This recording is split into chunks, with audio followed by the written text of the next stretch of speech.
Roman काफिरों ने Jully song और केटी को खाना दिया और चले गए। दूसरे कमरे में जाकर मार्कोस ने प्लोटो से कहा, देवता हम पर बड़े मेहरबान हैं। आज सुबह सुबह हमें 2 खूबसूरत लड़कियां मिल गई हैं।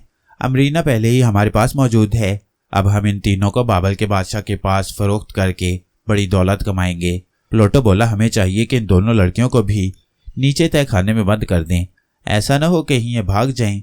मार्कोस कहने लगा, वो खाना खा रही हैं। खाना खा ले तो मैं उन्हें खुद नीचे तय खाने में ले जाकर बंद कर दूंगा।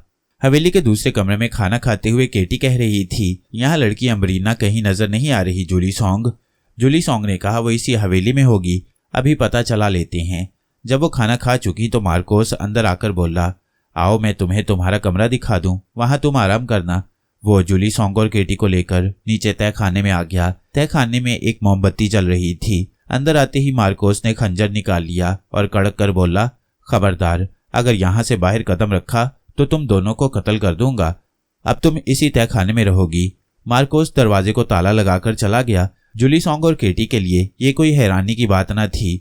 उन्हें सिर्फ परेशानी ये थी कि जिस लड़की अमरीना को आजाद कराने वो यहाँ आई थी, वो उन्हें नजर क्यों नहीं आ रही थी। जूली सॉन्ग कहने लगी, यहाँ जरूर कोई दूसरा तय खाना भी होगा जहाँ इन लोगों ने अमरीना को कैद कर रखा है, मगर वहां उन्हें कोई दूसरा तय खाना दिखाई ना दिया। जूली सॉन्ग कहने लगी, ये काफिर हमें अमरीना के साथ ही किसी जगह फरोख्त करने के लिए ले जाएंगे, तब हम अपनी स्कीम पर अमल कर सकते हैं। सारा दिन उन्होंने तय खाने में गुजारा। जब रात का अंधेरा फैल गया तो मार्कोस और प्लोटो तय खाने में आए। मार्कोस के हाथ में 2 गिलास थे। उसने कहा, इन गिलासों में शरबत है, इसे पी लो। जूली सॉन्ग ने केटी की तरफ देखा। वो जानती थी कि इन गिलासों में बेहोशी की दवाई मिली हुई है और वो उन्हें बेहोश करके दूसरे मुल्क ले जाने वाले हैं। दोनों ये भी अच्छी तरह जानती थी कि वो किसी भी दवाई से बेहोश नहीं हो सकती। चुनाचे उन्होंने खुशी खुशी शरबत पी लिया। फिर झूठ मूठ जाहिर करने लगी कि उनका सर चकरा रहा है। प्लोटो और मार्कोस बड़े गौर से उन्हें देख रहे थे। जूली सॉन्ग और केटी धड़ाम से गिर पड़ी और ये जाहिर किया कि वो बेहोश हो गई हैं। हालांकि वो होश में थीं, सिर्फ उन्होंने आंखें बंद कर रखी थीं। मार्कोस ने प्लोटो से कहा, ये बेहोश हो गई हैं, इन्हें उठाकर बाहर ले चलते हैं। उन्होंने जूली सॉन्ग और केटी को कांधों पर उठाया और तय खाने से निकलकर बाहर हवेली के सहन में ले आए, जहां 4 घोड़े सफर के लिए तैयार खड़े थे। जूली सॉन्ग ने रात के अंधेरे में देखा कि एक घोड़े पर पहले ही से एक बेहोश लड़की थी। जरूर ये अमरीना ही है, जूली सॉन्ग ने कहा। अमरीना को केटी ने भी देख लिया था। मार्कोस और प्लोटो ने 3 बड़े कपड़े के बोरे निकाले और बारी बारी तीनों बेहोश लड़कियों को उन बोरों में बंद कर दिया। जूली सॉन्ग और केटी ने आपस में तय कर रखा था कि उन्हें किस वक्त बोरों से बाहर निकलना है। उनमें इतनी ताकत थी कि वो बोरों के अंदर से जब चाहें बाहर निकल सकती थीं। दोनों लड़कियों के बोरों को घोड़ों पर डालकर दोनों काफिर खुद भी घोड़ों पर सवार हुए और शहर के दरवाजे की तरफ रवाना हो गए। रात का पहला पहर था। बाजारों में कहीं कहीं उस जमाने की मशालें रोशन थी। शहर के दरवाजे पर पहरेदार खड़े थे। मार्कोस ने पहरेदार से कहा कि इन बोरों में हमने घर का सामान बांध रखा है, हम दूसरे शहर जा रहे हैं। पहरेदार ने कोई एतराज न किया और चारों घोड़े शहर से बाहर निकल आए। शहर से बाहर आते ही मार्कोस और प्लोटो ने घोड़ों को तेज दौड़ाना शुरू कर दिया। जब घोड़े दरिया पार करके शहर से बहुत दूर एक जंगल में से गुजर रहे थे तो जूली सॉन्ग ने सोचा कि अब उन्हें हमला कर देना चाहिए। केटी दूसरी बोरी में बंद उसके साथ उसी घोड़े पर लदी हुई थी। अमरीना तीसरी बोरी में दूसरे घोड़े पर थी। जूली ने केटी की बोरी को उंगली से दबाते हुए कहा, केटी तैयार हो जाओ। इतना कहकर जूली सॉन्ग ने बोरी को फाड़कर अपना हाथ बाहर निकाला और बोरी में से बाहर निकल आई। मार्कोस और प्लोटो दूसरे घोड़ों पर साथ साथ जा रहे थे। उन्होंने जूली सॉन्ग को बोरी से निकलते देखा तो घोड़ों को रोक लिया और तलवार निकालकर प्लोटो से कहा, प्लोटो इसे बांधो, ये बोरी से निकल आई है। इतनी देर में केटी भी बोरी से बाहर निकल आई। वो घोड़ों से नीचे कूद पड़ी। केटी ने बुलंद आवाज में कहा, काफिरों, खबरदार, तुम्हारा आखिरी वक्त आन पहुंचा है। अब तुम किसी मासूम लड़की के साथ ये जुल्म न कर सकोगे। प्लोटो ने भी तलवार निकाली और दोनों घोड़ों से कूद पड़े। उनका ख्याल था कि ये कमजोर सी लड़कियां हैं और उनके पास चाकू भी नहीं है, वो भला इनका क्या मुकाबला कर सकेंगी। उन्हें जूली सॉन्ग और केटी की ताकत का अंदाजा नहीं था। मार्कोस ने कहकहा लगाकर कहा, हम तुम्हें मारना नहीं चाहते, तुम्हारे लिए यही बेहतर है कि खामोशी से अपनी अपनी बोरियों में दोबारा बंद हो जाओ। केटी ने आगे बढ़कर कहा, हम तो तीसरी लड़की अमरीना को भी आजाद कराने आए हैं, तुम दोनों में इतनी ताकत नहीं कि हमें कैद कर सको। प्लोटो ने चिल्लाकर कहा, मार्कोस, इस लड़की की जुबान काट डालो, इसे कत्ल कर दो, हम कोई दूसरी लड़की अगवा कर लाएंगे। मार्कोस ने आगे बढ़कर तलवार का जोरदार वार किया। तलवार का वार केटी ने अपने हाथ पर रोक लिया। तलवार केटी के हाथ से टकराकर दूसरी तरफ निकल गई। केटी का हाथ कट गया, मगर इसके साथ ही वो अपने आप जुड़ भी गया। ये देखकर मार्कोस कुछ हैरान हुआ। उसने सोचा कि उसका वार नहीं पड़ा। वो दूसरा वार करने लगा तो केटी ने उछलकर मार्कोस की कनपट्टी पर अपनी लात पूरी ताकत से मारी। केटी की ताकत इतनी ज्यादा थी कि मार्कोस का पूरा बाजू उसके जिस्म से अलग होकर ऊपर हवा में उछला और फिर गिर पड़ा। मार्कोस चीख मारकर वहीं गिर पड़ा। प्लॉटो ने यह हालत देखी तो तलवार का वार किया, मगर पीछे से जूली सॉन्ग ने उसकी गर्दन पर जोर से हाथ मारा। जूली सॉन्ग की ताकत का भी प्लॉटो को अंदाजा नहीं था। जूली सॉन्ग के हाथ की जरब से प्लॉटो की गर्दन की हड्डी 2 जगहों से टूट गई। उसकी गर्दन लटकने लगी और वो कटे हुए दरख्त की तरह जमीन पर गिर पड़ा। केटी ने कहा, सबसे पहले बोरी में से अम्बरीना को निकालो, वो बेहोश है, कहीं उसका दम न घुट जाए। जल्दी से बोरी घोड़े पर से उतारकर उसे खोला तो उसके अंदर एक बड़ी नाजुक और खूबसूरत लड़की बेहोश थी। जूली सॉन्ग ने कहा, इसे बाद में होश में लाएंगे, पहले इन दोनों को खत्म करो। ये दोनों इस लड़की की माँ के कातिल हैं और इंसानियत के नाम पर एक बदनुमा दाग हैं। प्लॉटो तो गर्दन टूटने की वजह से मर चुका था, मगर मार्कोस अभी तक जिंदा था। केटी ने मार्कोस की तलवार उठाकर उसकी गर्दन पर इतनी जोर से मारी कि उसकी गर्दन तन से जुदा हो गई। फिर उन्होंने अम्बरीना को होश में लाने की कोशिश शुरू कर दी। थोड़ी देर बाद अम्बरीना को होश आ गया। उसने घबरा कर कहा, खुदा के लिए मुझे न मारना, मैं बेगुनाह हूँ। केटी और जूली ने अम्बरीना को हौसला दिया और सारी कहानी बयान कर दी। जब उन्होंने अम्बरीना को बताया कि उसकी वालदा के कातिलों को उन्होंने मौत के घाट उतार दिया है तो अम्बरीना बोली, मगर मेरी प्यारी माँ वापस नहीं आ सकती। इन जालिमों ने मेरी आंखों के सामने मेरी माँ को जहर दिया था। फिर अम्बरीना गुस्से से उठी, तलवार पकड़ी और दोनों कातिलों के जिस्मों पर तलवार के वार करने लगी। वो अपनी प्यारी माँ के कत्ल का बदला ले रही थी। केटी और जूली ने बड़ी मुश्किल से उसे पकड़ा और तलवार उसके हाथ से ले ली। जूली सॉन्ग ने कहा, अम्बरीना बहन, अब इनको मारने से कुछ नहीं होगा। तुम्हारी वालदा की ख्वाहिश थी कि तुम्हें तुम्हारे चचा के पास मुल्क फारस पहुंचा दिया जाए। क्या तुम अपने चचा के पास जाना चाहती हो? अम्बरीना ने कहा, अगर मेरी माँ की यही ख्वाहिश थी तो मैं अपने चचा के पास फारस जाने को तैयार हूँ। केटी कहने लगी, ठीक है, हम इसी वक्त तुम्हें लेकर मुल्क फारस रवाना होती हैं। और वो घोड़ों पर सवार होकर मुल्क फारस की तरफ चल पड़ी। अम्बरीना ने जूली सॉन्ग और केटी से कहा कि वो कौन है और इन काफिरों के पास कैसे पहुंच गई। जूली सॉन्ग और केटी ने यही बताया कि हमको इन गुंडों ने तुम्हारी तरह अगवा किया था, मगर हमें उनको कत्ल करने का मौका मिल गया। सारी रात वो सफर करती रही। सुबह एक शहर की सराय में उतरकर खाना खाया, दोपहर तक आराम किया और सराय के मालिक से मुल्क फारस का रास्ता दरियाफ्त करने के बाद एक बार फिर घोड़ों पर सवार होकर अपने सफर पर रवाना हो गईं। यूं ही 3 दिन सफर करने के बाद उन्हें दूर से मुल्क फारस के मकान और शहर की दीवार नजर आई। ये उस जमाने के मुल्क फारस के दारुल हुकूमत पर्सिपोलिस का शहर था। शहर की दीवार के ऊपर जगह जगह बुर्जियां बनी हुई थीं। शहर का एक बड़ा दरवाजा था जो खुला था। बाजारों में बड़ी रौनक थी। लोग रित्थों और घोड़ों पर आ जा रहे थे। इस शहर का हाकिम मुसलमान था और शहर में खूबसूरत मस्जिदें बनी हुई थीं। औरतों ने अपने जिस्म और चेहरों को सफेद चादरों में ढांप रखा था। जूली सॉन्ग और केटी ने पर्सिपोलिस में आते ही वहां की फिजा को सूंघा कि शायद वहां से थ्यूसॉन्ग अंबरनाक की खुशबू आ जाए, मगर उनमें से किसी भी खुशबू वहां की फिजा में नहीं थी। थ्यूसॉन्ग उनके आने से एक दिन पहले वहां से शहर जरजान की तरफ रवाना हो चुका था। जूली और केटी ने अम्बरीना को उसके चचा के हवाले किया और वह 2 दिन उस शहर में आराम करने के बाद आगे चल पड़ी। वो एक काफिले के साथ सफर कर रही थी जो पर्सिपोलिस से शहर बसरा की तरफ जा रहा था। जूली सॉन्ग और केटी का ख्याल था कि वो वहां से मुल्क हिंदुस्तान जाएंगी। शायद वहां अंबरनाग मारिया या थ्यूसॉन्ग से उनकी मुलाकात हो जाए। ये काफिला सहराओं और पहाड़ी इलाकों में सफर करता हुआ 4 रोज के बाद एक शहर की सराय में आकर रुक गया। अभी बसरा वहां से दूर था। जूली सॉन्ग और केटी बसरा से समुद्री जहाज में सवार होकर मुल्क हिंदुस्तान जाना चाहती थी। थ्यूसॉन्ग मुल्क फारस में कुछ दिन ठहरा और फिर अपने दोस्तों अंबरनाग मारिया, केटी और जूली सॉन्ग की तलाश में हिंदुस्तान की तरफ रवाना हो गया। जिस वक्त जूली सॉन्ग और केटी बसरे की बंदरगाह से मुल्क हिंदुस्तान जाने के लिए बादबानी जहाज में सवार हुई, उस वक्त थ्यूसॉन्ग मुल्क हिंदुस्तान के साहिल मकरान पर पहुंच चुका था। उस जमाने में सिंध पर मुसलमान अरबों की हुकूमत थी और रियाया बड़ी खुशहाल थी। हर तरफ इंसाफ का दौर दौरा था। लोग इत्मीनान और सुकून के साथ जिंदगी बसर कर रहे थे। मस्जिदों से 5 वक्त अजानों की आवाज बुलंद होती और लोग मस्जिदों में जमा होकर नमाज अदा करते। थ्यूसॉन्ग को इस शहर में आकर बड़ी खुशी हुई। हिंदुस्तान में सिर्फ सिंध पर मुसलमानों की हुकूमत थी। आगे हिंदुस्तान के वस्ती यानी दरमियानी इलाके में हिंदू राजा बरिशवर्धन हुकूमत करता था और उसके अरब मुसलमानों के साथ बड़े अच्छे और खुशगवार ताल्लुकात थे। थ्यूसॉन्ग एक काफिले के साथ सफर करता हिंदू राजा ब्रिश के दारुल हुकूमत कनौज में आ गया, जहां थ्यूसॉन्ग ने हर तरफ गरीबी और जहालत देखी। लोग तरह तरह के बुतों की पूजा करते थे और बड़े तवाहिम परस्त थे। त्युसोंग उस शहर में एक दिन ठहरने के बाद जनूबी हिंद के शहर कोचीन आ गया। ये शहर सांपों की पूजा के लिए बड़ा मशहूर था। लोगों ने घरों में सांप रखे हुए थे जिन्हें वो दूध और शहद पिलाते और उनकी पूजा करते थे।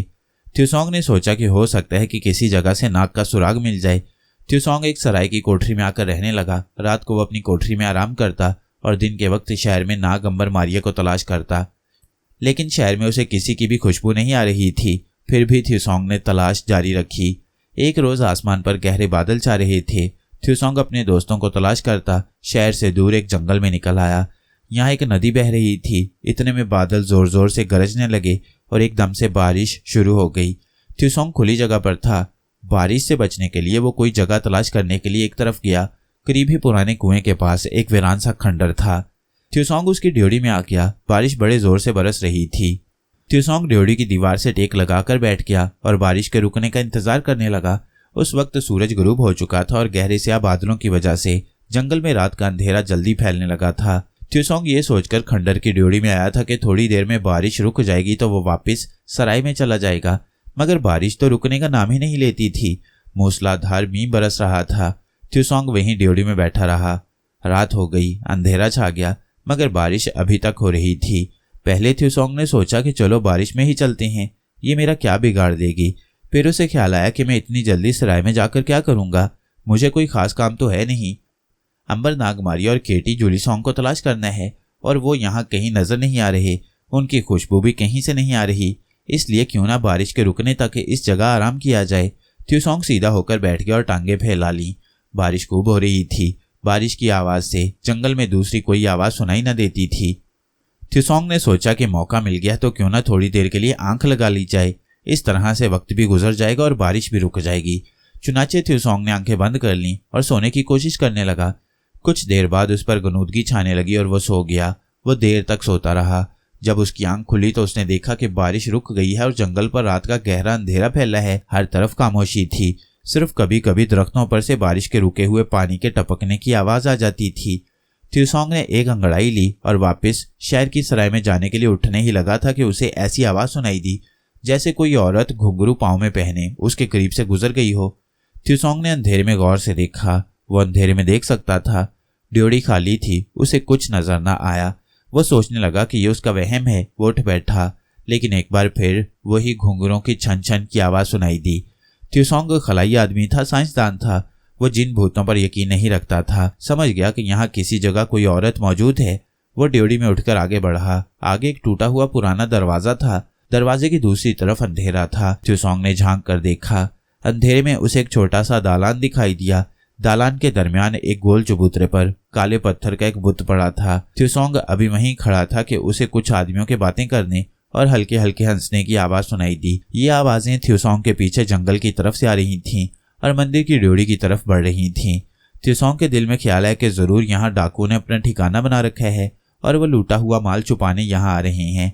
इन डाकुओं को पकड़ने की खातिर त्युसोंग दालान में से भागकर गुजर गया और सामने वाले एक चकोर सतून के पीछे छुपकर बैठ गया कि देखता हूँ ये डाकू लोग कौन हैं और कौन सा लूटा हुआ माल यहाँ ला रहे हैं। इतने में 4 छोटे कद के काले कलूटी आदमी अंदर दालान में आ गए। उन्होंने अपने हाथों में जलती हुई मोमबत्तियां पकड़ रखी थीं। वो बौने थे, जिस्म पर सिर्फ लंगोटियां ही थीं। काले जिस्म मोमबत्ती की रोशनी में चमक रहे थे। वो डांस करते आ रहे थे और त्युसोंग बड़ी दिलचस्पी से उन्हें देखने लगा। बौनों ने चारों मोमबत्तियां गोल चबूतरे पर पत्थर के बुत के इर्द गिर्द लगा दी और एक तरफ होकर कितार में बैठ गए। अब वो बिल्कुल खामोश थे और ड्योढ़ी के दरवाजे की तरफ देख रहे थे। लगता था कि उन्हें किसी के आने का इंतजार है। त्युसोंग को अब ज्यादा दिलचस्पी पैदा हो गई थी कि देखें ये बौने यहाँ क्या करने आए हैं और किसकी राह देख रहे हैं। वो भी ड्योढ़ी के टूटे हुए दरवाजे की तरफ देखने लगा। अचानक दरवाजे में से काला भजंग बदसूरत लंबे लंबे बालों वाला शातू नमूदार हुआ। उसके हाथ में त्रिशूल था और उसकी दुम निकली हुई थी। एक दांत उसके मुंह से बाहर को निकला हुआ था। उसे आते देखकर चारों बौने भूतने उठ खड़े हुए और झुककर बोले, महाराज शातू को हमारा नमस्कार। बदसूरत शातू बैठ गया और त्रिशूल को अपने सामने जमीन पर गाड़ कर बोला, मेरे भूतनों, ये बताओ कि क्या हमारी दासी बकाली आ गई है। एक भूतने ने जवाब दिया, महाराज बकाली आ गई है, वो आपके हुक्म का इंतजार कर रही है। बदसूरत शातू ने दोनों बाजू ऊपर उठाए और करख्त आवाज में बोला, बकाली को हाजिर किया जाए। चारों भूतनों ने ऊंची आवाज में कहा, बकाली महाराज बुला रहे हैं। त्सोंग सतून के पीछे छुपा यह सारा तमाशा बड़े गौर से देख रहा था। भूतनों की आवाज पर उसे फिर वही घुंघरुओं की आवाज सुनाई दी और क्या देखता है कि कोने में दीवार एक जगह से शक हो गई और उसके सुराख में से एक खूबसूरत औरत घुंघरू छनकाती आई और शातू के आगे हाथ जोड़कर खड़ी हो गई। बदसूरत शातू ने कहा, बकाली, तुमने 1000 साल तक मेरी खिदमत करके मेरा दिल जीत लिया है और मेरी शर्त भी पूरी कर दी है। बकाली ने कहा, महाराज, अब आप भी अपनी शर्त पूरी कर दें, आपकी बड़ी मेहरबानी होगी। बदसूरत शातू ने कहका लगाकर कहा, इसमें मेहरबानी की क्या बात है बकाली, तुमने हमारी शर्त पूरी कर दी, अब हम तुम्हारी शर्त पूरी करेंगे। त्सोंग हैरान हो रहा था कि यह बदशक्ल भूत इस खूबसूरत लड़की की कौन सी शर्त पूरी करने वाला है। वो सतून के पीछे छुपा गौर से देख रहा था। बदसूरत शातू ने एक भयानक कहका लगाया और खूबसूरत औरत बकाली से कहा, बकाली, तेरा होने वाला शौहर भी यहाँ मौजूद है। मैंने अपनी शर्त पूरी करने के लिए उसे पहले ही यहाँ मंगवाकर बिठा रखा है। त्सोंग समझा कि यह बदसूरत शातू इस खूबसूरत औरत की शादी किसी बौने भूतने से करने वाला है जो वहां पर मौजूद है। खूबसूरत औरत बकाली ने खुश होकर कहा, महाराज शातू, आप बड़े करनी वाले हैं। आप जमीन के अंदर रहने वाले भूतनों के देवता हैं। कहाँ है मेरा खामंद? बस मुझे उसके साथ रवाना कर दें और इजाजत दें कि मैं बाकी जिंदगी उस आदमी के साथ अपनी मर्जी के मुताबिक बसर कर सकूं। मैं 1000 साल से जमीन के अंदर रह रहकर तंग आ चुकी हूँ। बदसूरत शातू ने उस सतून की तरफ इशारा किया जिसके पीछे त्सोंग छुपा बैठा था और बोला, तेरा खामंद उस सतून के पीछे छुपा बैठा है, जा उसका हाथ पकड़कर उसे यहाँ ले आ। इतना सुनना था कि त्सोंग के जिस्म में मारे हैरत के सनसनी दौड़ गई। ये बदसूरत आदमी कहीं उसका जिक्र तो नहीं कर रहा। सतून के पीछे तो मैं ही छुपा हुआ हूँ, त्सोंग ने सोचा और वह उठने ही वाला था कि खूबसूरत औरत बकाली पांव के घुंघरू छनकाती उसके पास आकर सामने खड़ी हो गई और हाथ बढ़ाकर बोली, ऐ मेरे खामंद, मेरे साथ महाराजा के पास चल ताकि वो हमारा ब्याह करके हमें रुखसत कर दें। अब तो त्सोंग को गुस्सा आ गया। वो जल्दी से उठा और गुस्से में बोला, क्या बकवास कर रही हो तुम, भागो यहाँ से। खूबसूरत औरत बकाली ने चीख मारी और कहा, महाराजा, ये शख्स मुझसे शादी करने से इनकार कर रहा है। अपनी शर्त पूरी करें और मेरा ब्याह इस शख्स से कर दें।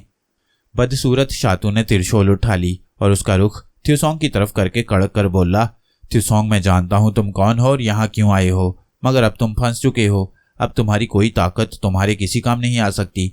तुम्हारी सारी ताकत मैंने अपने कब्जे में कर ली है। आज से तुम मेरी दासी बकाली के शोहर हो, उसके गुलाम हो। जो ये कहेगी तुम वही करोगे और ये सारी जिंदगी अब तुम्हारे साथ रहेगी। त्सोंग को अपनी ताकत पर बड़ा मान था। वो तो खला इंसान था। वह जिस चीज को चाहे हाथ लगाकर छोटा कर सकता था। उसने जल्दी से आगे बढ़कर खूबसूरत औरत बकाली की गर्दन से उंगली लगा दी। उसका ख्याल था कि वो उंगली लगते ही छोटी सी हो जाएगी, मगर ऐसा ना हुआ। इस पर बदसूरत शातू ने भयानक कहका लगाया और बोला, त्सोंग, मैंने कहा नहीं था कि तुम्हारी सारी ताकत मैंने अपने कब्जे में कर ली है। तुम अब बेबस हो, मजबूर हो। तुम्हारे पास अब कोई ताकत नहीं रही। थोड़ी देर में तुम अपनी याददाश्त भी भूल जाओगे।